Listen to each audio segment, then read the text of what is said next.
Hello everyone, my name is Stuart Pearce and I am the Endurance Array Glider Lead for OOI, and I will be presenting the glider measurements proportion of this dissolved oxygen webinar.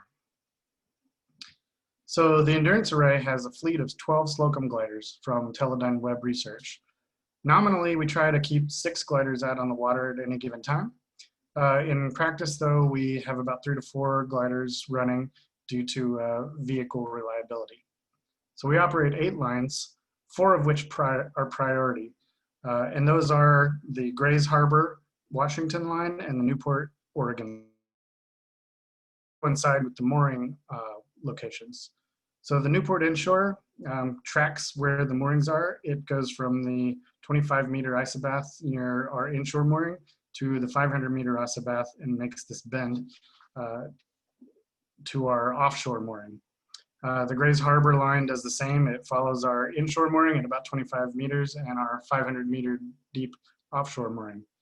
Our offshore lines, they overlap with the inshore line a little bit, and they go from about the 150-meter isobath all the way to the 128-degree west line of longitude.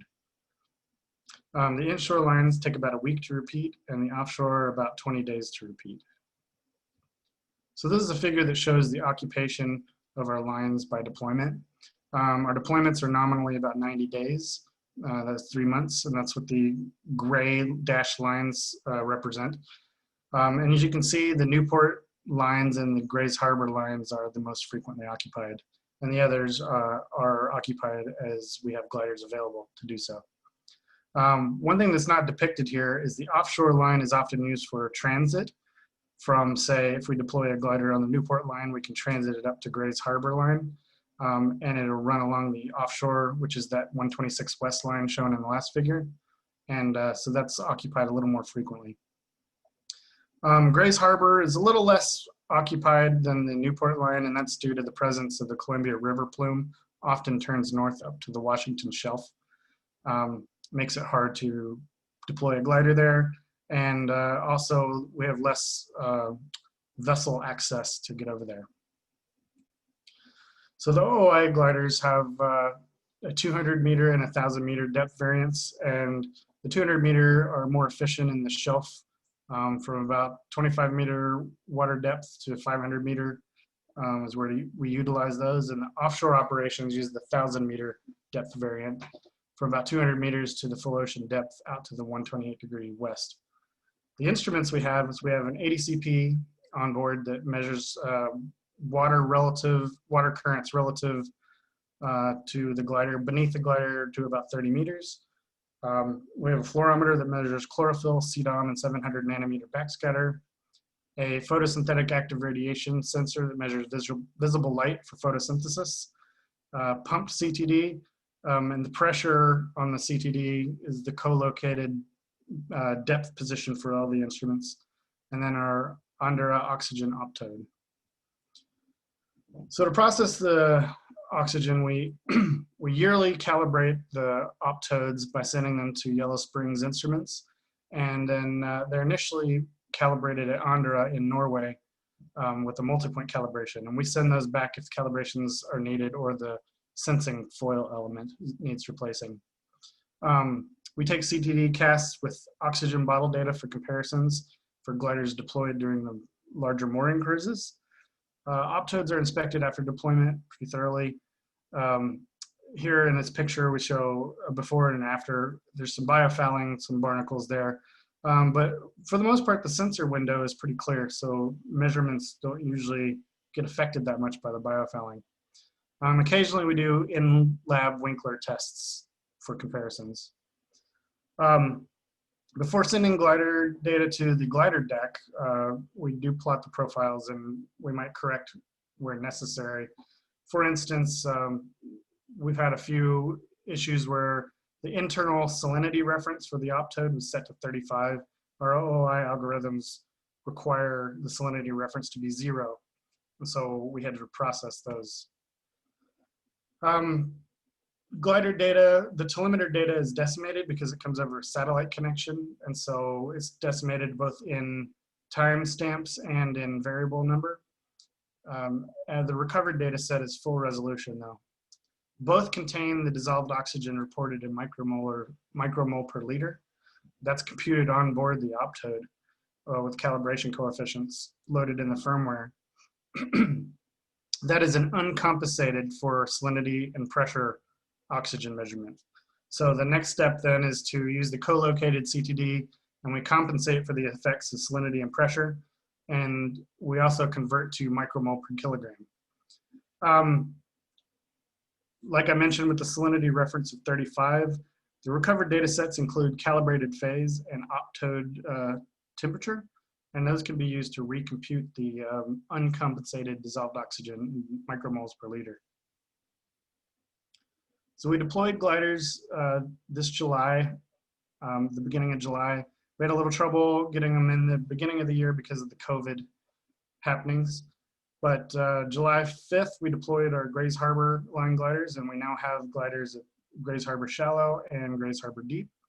And July 8th, we deployed the Newport Shallow glider and the Newport Deep glider, but the Newport Deep glider had to be recovered early for a buoyancy pump issue. The shallow gliders are due to come out on a recovery next week.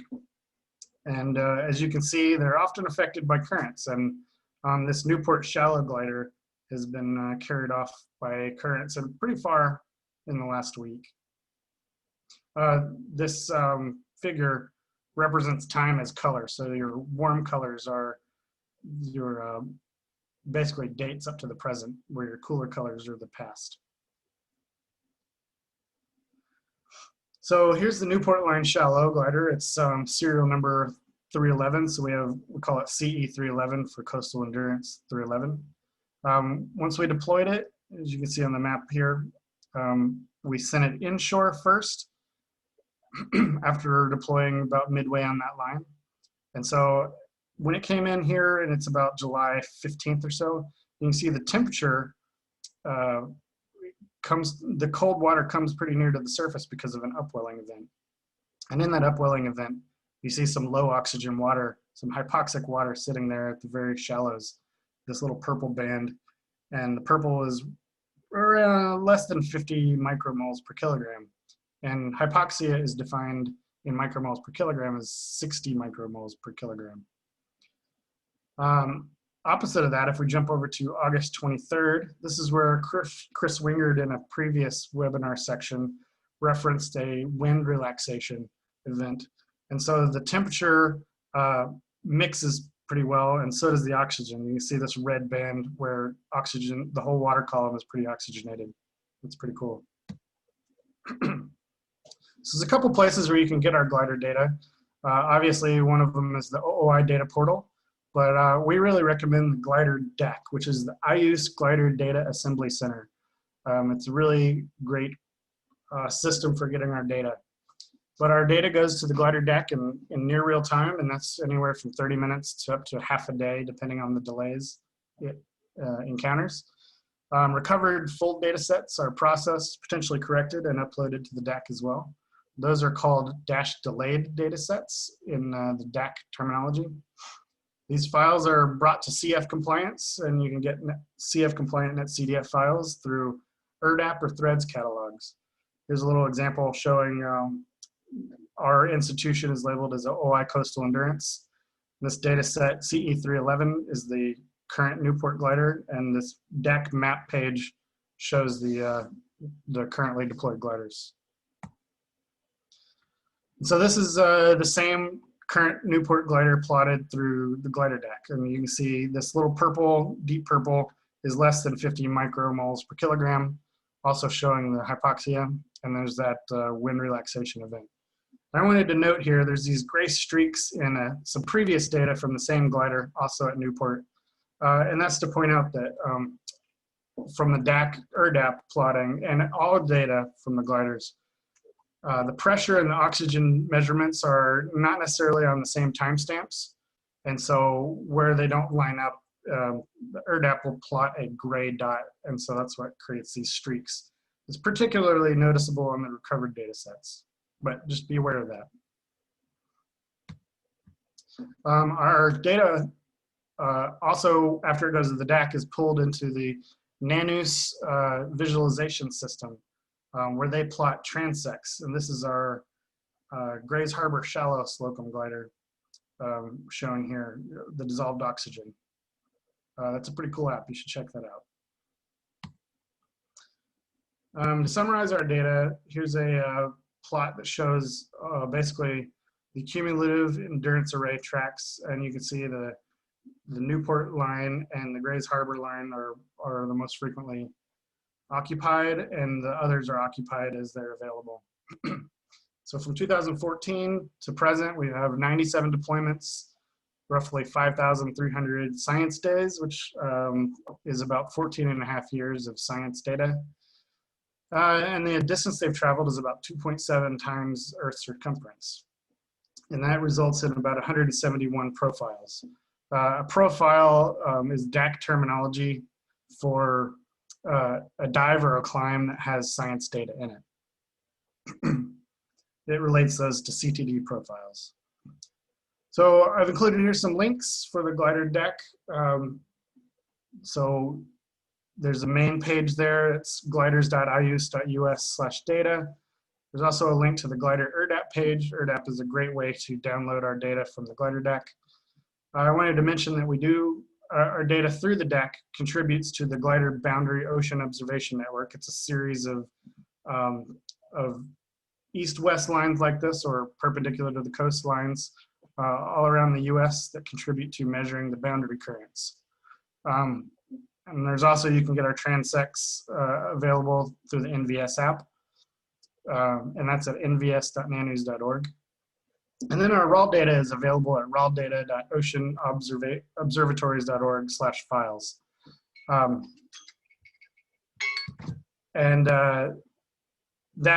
That is a place that you can get the raw Teledyne Web proprietary glider data format. But it has all the data available that you need for processing. And so that is my section of the webinar. Thank you.